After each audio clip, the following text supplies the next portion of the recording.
नमस्कार, आप देख रहे हैं न्यूज वन इंडिया। मैं हूं आपके साथ राजेश कुमार। बुलेटिन की शुरुआत बड़ी खबर के साथ करेंगे। दिल्ली से खबर है, जहां श्रद्धा मर्डर केस मामले में सुनवाई हुई और दिल्ली के साकेत कोर्ट में सुनवाई हुई। वीडियो कॉन्फ्रेंसिंग के जरिए आफ्ताब को पेश किया गया और हत्याकांड मामले में साकेत कोर्ट ने 5 दिन की पुलिस कस्टडी में भेजा है आफ्ताब को।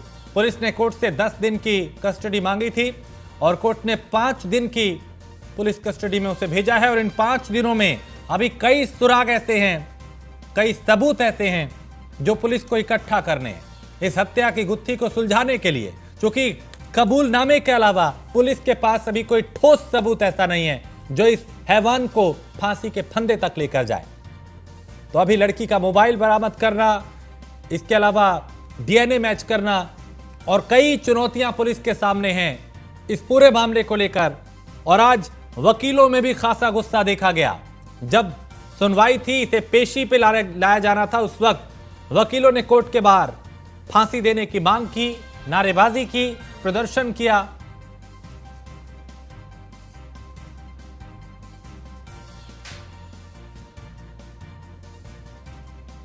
तो दिल्ली के साकेत कोर्ट में सुनवाई हुई और वीडियो कॉन्फ्रेंसिंग के जरिए आफ्ताब को पेश किया गया, जिसके बाद हत्याकांड मामले में 5 दिन की रिमांड पे उसे भेजा है। श्रद्धा के अभी चूंकि शव के कई हिस्से ऐसे हैं जो पुलिस को बरामद करने हैं और श्रद्धा का जो सिर है वो चूंकि अब तक बरामद नहीं हुआ और इनकी तलाश पुलिस को है। हत्या में इस्तेमाल जो हथियार है वो भी अब तक पुलिस बरामद नहीं कर पाई है। लिहाजा जब तक वो बरामद नहीं होगा, एक ठोस सबूत जो है वो पेश करना बड़ी चुनौती होगी पुलिस के सामने। इसके अलावा श्रद्धा का जो मोबाइल फोन है वो भी अब तक पुलिस वहां तक नहीं पहुंच पाई कि वो मोबाइल फोन कहां गया, क्योंकि उसमें बहुत से सबूत छिपे होंगे। और खून से सने कपड़े इसने कहां छिपाए, वो कहां फेंके, वहां तक भी पुलिस को पहुंचना है। तो श्रद्धा विकास वॉकर मर्डर केस में ये खुलासा हुआ है और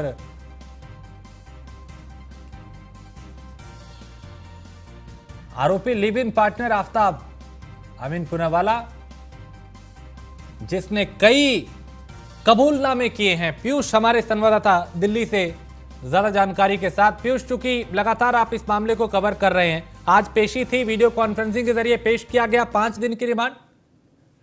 जी बिल्कुल, देखिए दिल्ली पुलिस की अगर हम बात करें तो लगातार यही कहा जा रहा है कि तमाम जो ऐसे सबूत है वो अभी दिल्ली पुलिस को जुटाने हैं, चाहे मोबाइल फोन की बात करें या श्रद्धा वाकर की कपड़ों की बात करें। क्योंकि दिल्ली पुलिस कई कड़ियां दिल्ली पुलिस को मिली हुई है और दिल्ली पुलिस ने जो कूड़ा उठाने वाली गाड़ी होती है उसकी पहचान, 2 गाड़ियां हैं, उसकी पहचान दिल्ली पुलिस के द्वारा कर ली गई है। क्योंकि आज जब सुनवाई होने वाली थी तो 12 बजे के आसपास ये सुनवाई होने वाली थी, पेशी थी। अगर हम बात करें आफ्ताब की तो आफ्ताब पुनेवाला की पेशी थी, लेकिन जिस तरीके से एक के बाद एक समय बढ़ता गया और निश्चित तौर पे देखिए 5 दिनों की पुलिस कस्टडी कहीं ना कहीं जो जस्टिस है अविरल शुक्ला, जज है अविरल शुक्ला, उन्होंने दी है। और इसके साथ ही जो नार्को टेस्ट कराने की बात दिल्ली पुलिस की ओर से अनुमति मांगी गई थी कोर्ट द्वारा, तो उसको भी कहीं ना कहीं कोर्ट ने अनुमति दे दी है, यानी कि अब नार्को टेस्ट भी कराया जाएगा।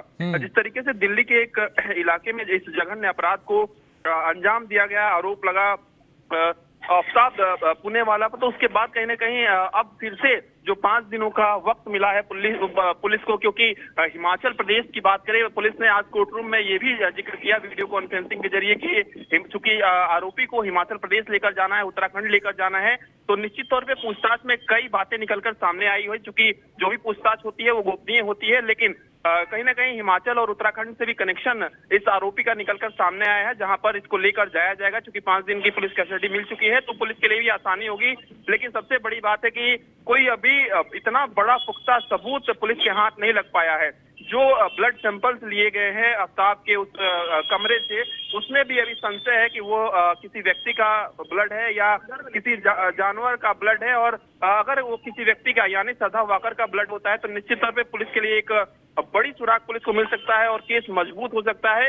इसके साथ ही अगर हम बात करें तो जो आफ्ताब है वो कहीं ना कहीं जो ट्रांजेक्शन हुआ है करीब 50,000 के ऊपर का, उस बातों में आफ्ताब फंस गया है। तो निश्चित तौर पे आफ्ताब के लिए मुश्किलें बहुत बड़ी है, क्योंकि आफ्ताब पर बड़े गंभीर आरोप लगे हैं। जिस तरीके से इस जघन्य अपराध को अंजाम दिया गया, पूरी रूह कांप गई है। तमाम वकीलों का भी साफ तौर पे कहना था कि इससे पहले हमने ऐसे केसेस नहीं लड़े हैं और निश्चित तौर पे जो श्रद्धा है उसको न्याय दिलाना है। और आज कोर्ट रूम के अंदर नारेबाजी भी तमाम वकीलों ने किया, और ये वकील कोई एक दो की संख्या में नहीं थे, बल्कि सैकड़ों की संख्या में कोर्ट रूम के बाहर और कोर्ट रूम के अंदर मौजूद थे। पीयूष, चूंकि अभी सिर्फ इस आरोपी का कबूलनामा है और इतना काफी नहीं होगा इसको फांसी के फंदे तक पहुंचाने के लिए, ऐसे में अभी लड़की का मोबाइल जो है वो बरामद करना, उसका सिर बरामद करना, डीएनए मैच करना, ऐसे कई पेचीदा है पुलिस के सामने अभी। जी बिल्कुल। और सबसे बड़ी बात आप देखिए, सिर्फ आरोपी के कबूलनामे पर मजबूत केस नहीं बन सकता। दिल्ली पुलिस भी इस बात को बखूबी जानती है और यही कारण है कि अभी वक्त लिया जा रहा है। चूंकि आप देखिए लंबा वक्त बीत गया, इसलिए दिल्ली पुलिस को भी मुश्किलों का सामना करना पड़ रहा है सबूत जुटाने में। मई का मामला है और मई से लेकर नवंबर में इस पूरे मामले का खुलासा होता है। और जिस तरीके से आरोपी ने शातिर तरीके से इस पूरे सबूत को मिटाने की कोशिश की, एक वेब सीरीज देखकर इसने कोशिश की कि पूरी तरीके से सबूत को मिटाया जाए। ब्लीचिंग में केमिकल मिलाकर 4 से 5 बार कमरे की सफाई की गई। हालांकि किचन में थोड़ा सा जो खून है वो जरूर मिला है, जिसका सैंपल दिल्ली पुलिस ने लिया है। इसके साथ ही आप देखिए सिर की बात करें तो आरोपी चाहता था कि सिर को जला दिया जाए जब जंगल में लेकर गया, और आरोपी ने सिर को जलाने की कोशिश की। चूंकि कई दिनों से डीप फ्रीजर में जो श्रद्धा वाकर है उनके सिर को रखा था इस आरोपी ने, तो सिर जल नहीं पाया, तो इसने सिर को रगड़ा पूरी तरीके से और पहचान मिटाने की कोशिश की और कहीं जंगल में इसने गाड़ दिया। उसके बाद कहीं ना कहीं कई टुकड़े श्रद्धा वाकर के शरीर के इस आरोपी ने किए थे। तो निश्चित तौर पे अलग अलग जो कड़ियां हैं वो निकलकर सामने आई है। चूंकि लंबा वक्त बीत गया है और इस आरोपी को काफी समय मिल गया सबूत मिटाने के लिए, तो दिल्ली पुलिस चाहती है कि कुछ और दिनों तक इससे पूछताछ हो, जिसके बाद कई अहम जो सुराग है वो दिल्ली पुलिस के हाथ लग सकते हैं। हालांकि दिल्ली सूत्र यही बताते हैं कि दिल्ली पुलिस को कई ऐसे सुराग लगे हैं जिससे कि कहीं ना कहीं दिल्ली पुलिस अभी मजबूत स्थिति में है और आरोपी को जल्द से जल्द फांसी की सजा दिला पाएगी। बहुत शुक्रिया पीयूष जानकारी के लिए। तो कोर्ट ने आफ्ताब को 5 दिन की पुलिस कस्टडी में भेजा है और इन 5 दिनों में पुलिस के सामने बड़ी चुनौतियां होंगी कि कैसे सबूत इकट्ठा किए जाए। तो श्रद्धा मर्डर केस मामले में आज सुनवाई हुई और दिल्ली के साकेत कोर्ट में वीडियो कॉन्फ्रेंसिंग के जरिए आफ्ताब को पेश किया गया, जहां 5 दिन की पुलिस कस्टडी में उसे भेजा है। इसके अलावा नार्को टेस्ट की भी मंजूरी दी गई है।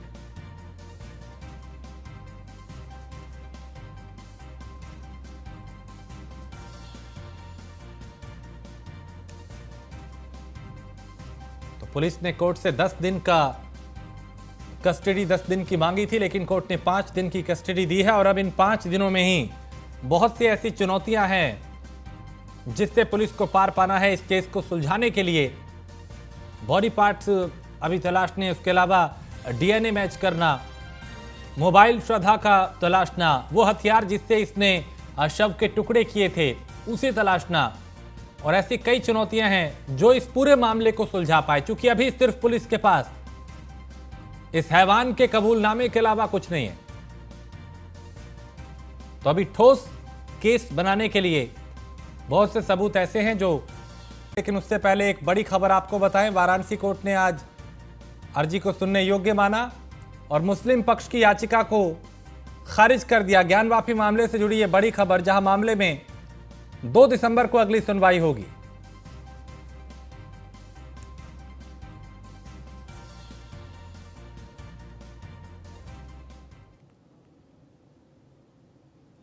तो दिल्ली के प्रगति मैदान में चल रहे व्यापार मेले में आयकर विभाग के चेयरमैन नितिन गुप्ता पहुंचे, जहां उन्होंने आयकर विभाग के स्टॉल का उद्घाटन किया। इस दौरान न्यूज़ 1 इंडिया पे बातचीत करते हुए उन्होंने सभी लोगों को अपना टैक्स सही समय पे भरने की हिदायत दी। मौजूद है दिल्ली के प्रगति मैदान अंतर्राष्ट्रीय व्यापार मेले में और हमारे साथ आयकर विभाग के चेयरमैन नितिन गुप्ता जी हैं। सर, क्या कहेंगे, अंतर्राष्ट्रीय मेले में आज आए हैं और टैक्स? देखिए, अंतर्राष्ट्रीय मेला है भारत का और हर वर्ष लगता है, बहुत इम्पोर्टेंट मेला है और इसमें हम एक पार्टिसिपेंट हैं टैक्स पेयर्स को ये बताने के लिए कि किस प्रकार टैक्स विभाग काम कर रहा है, क्या सुविधाएं दे सकता है, और लाइव काउंटर्स हैं जो कि सुविधाएं प्रदान करेंगे, जो कि क्वेरी है या जो भी है उसको विभिन्न क्षेत्रों में, विभिन्न चीज़ों में।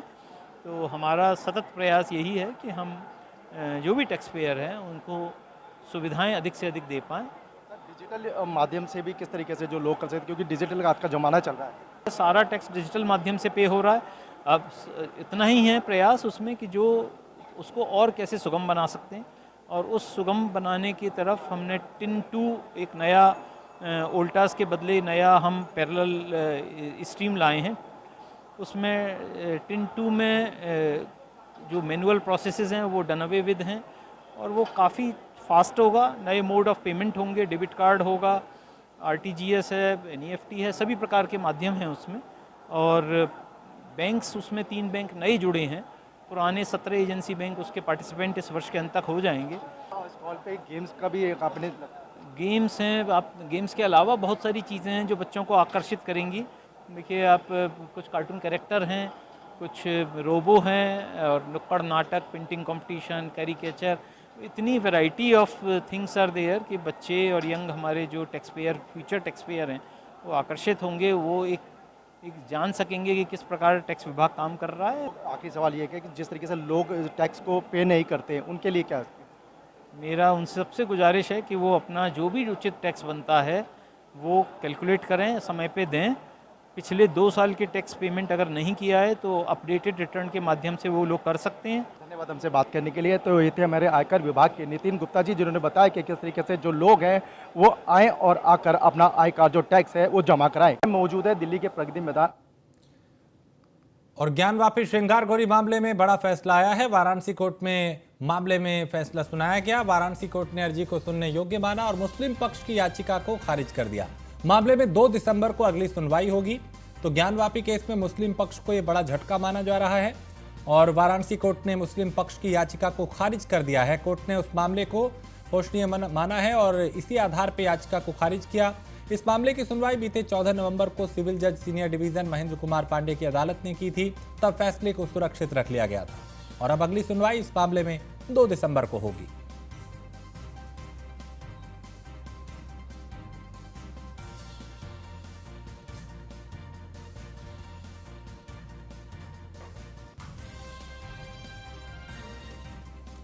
तो ज्ञानवापी केस में मुस्लिम पक्ष को यह बड़ा झटका लगा है।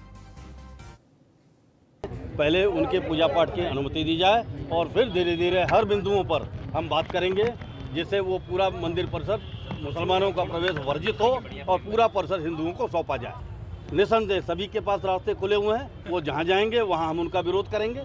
जैसे हमें यहाँ जीत मिली है, मैं उम्मीद करता हूँ ये सुप्रीम कोर्ट तक भी जाएंगे तो विजय हिंदुत्व की ही होगी। उसमें कोई आधार नहीं है, ये मुकदमा प्रोसीड करेगा। तो जो मुकदमे के अगले स्टेप्स होते हैं, इशू बनेगा, तनकीद बनेगा, वाद बिंदु बनेगा, बहस होगी, गवाहियां होंगी और फैसला आएगा। तो ये ज्यादा जल्दी से जल्दी ये मुकदमा अपने अंजाम तक पहुंचेगा, उसका मार्ग प्रशस्त। झारखंड के मुख्यमंत्री हेमंत सोरेन अवैध खनन मामले में ईडी के सामने पेश होने के लिए रांची में एजेंसी कार्यालय पहुंचे और हेमंत सोरेन के साथ उनके छोटे भाई बसंत सोरेन और मुख्यमंत्री के सलाहकार पिंटू भी ईडी कार्यालय में मौजूद रहे। ईडी कार्यालय जाने से पहले हेमंत सोरेन ने एक प्रेस वार्ता की और सीएम ने कहा कि आज मुझे ईडी के दफ्तर जाना है, जैसे कि मुझे समन दिया गया है, मैंने एक पत्र ईडी को भेजा है, ये बड़ा दुर्भाग्यपूर्ण है, मुझे पूछताछ के लिए बुलाया गया है। सोरेन ने आरोप लगाते हुए कहा कि आदिवासियों की भलाई करने वाली उनकी सरकार को गिराने की साजिश रची जा रही है।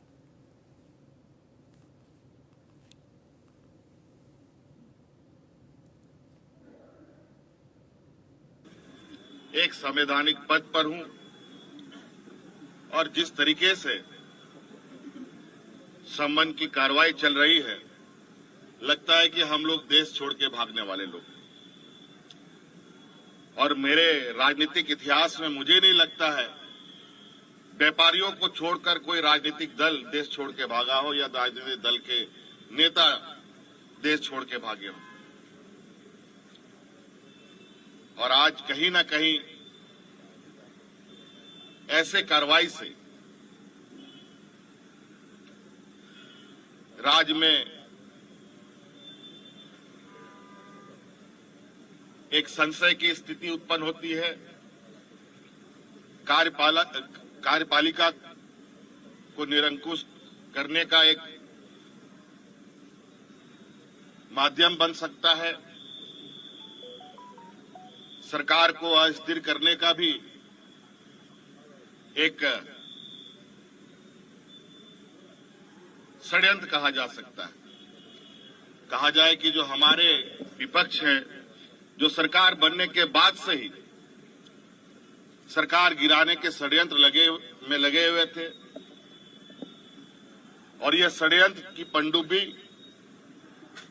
जो पानी में डूब डूब करके काम कर रहा था, ऊपर आने की ताकत नहीं रख रहा था, आज उस पनडुब्बी को धीरे धीरे बाहर लाने का प्रयास किया जा रहा है।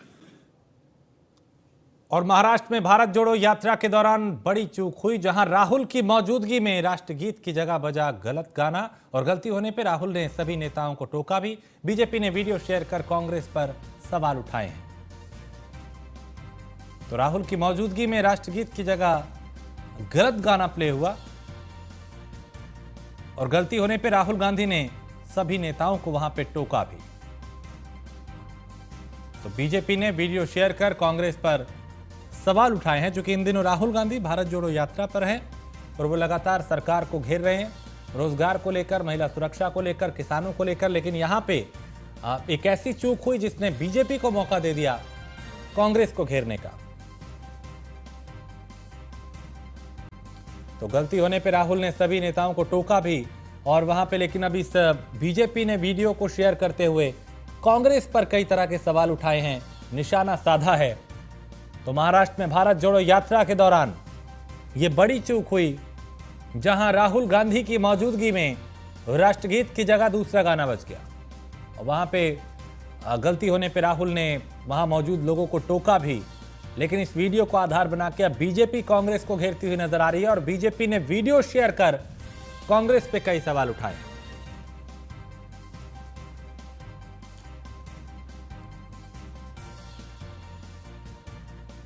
तो राहुल गांधी की मौजूदगी में ही ये चूक हुई और राहुल इसे बहुत जल्द भांप गए थे। उन्होंने वहां मौजूद लोगों को तुरंत टोका इसके लिए। और बिहार के उद्योग मंत्री समीर महासेठ के घर पे आज सुबह इनकम टैक्स की टीम ने छापा मारा। साथ ही उनके बिजनेस पार्टनर की कंस्ट्रक्शन कंपनी पर भी छापा मारा गया। बता दें कि इनकम टैक्स में चोरी से जुड़े मामले को लेकर यह छापेमारी की गई और जानकारी के मुताबिक साकार कंस्ट्रक्शन के मालिक रवि भूषण, जो समीर महासेठ के बिजनेस पार्टनर हैं, उनके पटना साहिब, बिहार, झारखंड के कई ठिकानों पे आयकर विभाग ने रेड की और फिलहाल आईटी टीम को छापेमारी से क्या मिला, इसकी अब तक कोई जानकारी नहीं दी गई है। जितेंद्र जी पर है जी, और वो लोग इनकम टैक्स जी, क्या बनावट बनता है, क्या होता है जी, कोई न्याय संगत ही होगा, ऐसा उम्मीद करते हैं। आपका भी पैसा उसमें लगा हुआ है बताया जा रहा है। जी नहीं, ऐसा कुछ भी नहीं है। वो तो समय के हिसाब से सब चीज होगा, पता चलेगा जी। ऐसा तो नहीं है। हम जी। किसी के बारे में क्या बोलना चाहेंगे, जी। इतना ही कहेंगे कि जितेंद्र जी पर उनके लिए लोग आए, हम भी देखने के लिए आए कि क्या बात है। और नालंदा जिले के अंतर्राष्ट्रीय पर्यटन स्थल राजगीर के इंटरनेशनल कन्वेंशन हॉल में 20 नवंबर को पटेल जयंती के मौके पे एक दिवसीय जातीय गणना का पर नीतीश जन संकल्प समागम कार्यक्रम का जनता दल यू और पटेल एकता समन्वय समिति के द्वारा आयोजन किया जाएगा। इसमें नालंदा जिले के अलावा कई दूसरे जिलों के लोग भी शामिल होंगे। जातीय गणना पूरे देश में हमारे नेता आदरणीय नीतीश कुमार जी चाहते हैं कि हो, जिससे पता चले वो किसी भी जाति के लोग हो, उच्च जाति को हो, नीच जाति को हो, स्वर्ण हो, पिछड़ा हो, अति पिछड़ा हो, उनकी संख्या पता चले कि संख्या कितना है और साथ ही साथ उनके संख्या के साथ उनकी आर्थिक स्थिति कैसा है। जातीय गणना जब भी होगा तो उनकी आर्थिक गणना भी साथ में होगी। और कांग्रेस विधायक मुरारी प्रसाद गौतम 2 दिन के दौरे पे सहरसा पहुंचे, जहां उनका सर्किट हाउस में महागठबंधन के नेताओं और कार्यकर्ताओं ने स्वागत किया। जिले के आला अधिकारियों के साथ समीक्षा बैठक भी वो करेंगे। सहरसा प्रभारी मंत्री के बाद निश्चित रूप से पहला दौरा है और प्रभारी मंत्री के नाते बिहार में जो विकास कार्य हमारे चल रहे हैं, बिहार सरकार के द्वारा महागठबंधन की जो सरकार बनी है, इसमें जो भी विकास कार्य हैं किस स्थिति में है, धरातल पे कितने पहुंच रहे हैं, सारी चीज़ों की समीक्षा कल मैं समीक्षा बैठक रखा हूं। सभी विभाग के अधिकारी उपस्थित रहेंगे, समीक्षा की जाएगी। और पटना में प्रेस कॉन्फ्रेंस के दौरान जन अधिकार पार्टी के सुप्रीमो पप्पू यादव ने लव जिहाद के मामले पे गिरिराज सिंह को घेरते हुए नजर आए। उन्होंने कहा कि स्पीच ऑफ फ्रीडम में किसी जाति, धर्म, मजहब के व्यक्ति, लिंग, भाषा के खिलाफ गाली नहीं देनी चाहिए। गिरिराज सिंह लगातार अटल जी के रिस्पेक्ट को कमजोर करते आ रहे हैं। उन्होंने कहा कि नकवी से लेके शहनवाज हुसैन आदि तक, सचिन पायलट से लेके पूरा बॉलीवुड, क्या वो लव जिहाद थी? क्या आडवाणी के घर में बच्चों की शादी लव जिहाद थी?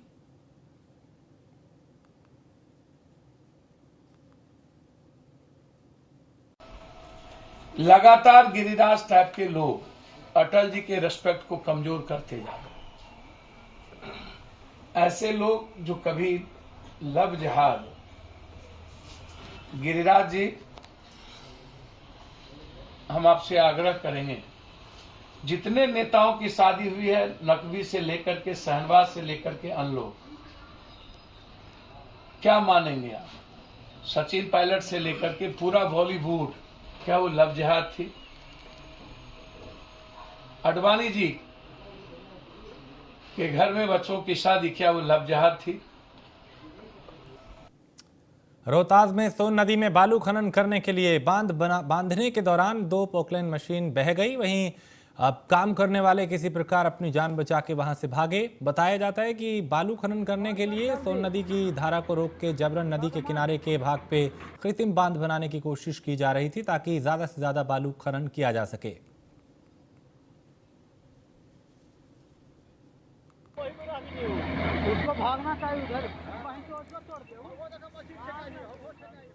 और इसी के साथ इस बुलेटिन में फिलहाल इतना ही। देश प्रदेश की बाकी खबरों के लिए आप देखते रहिए न्यूज़ 1 इंडिया।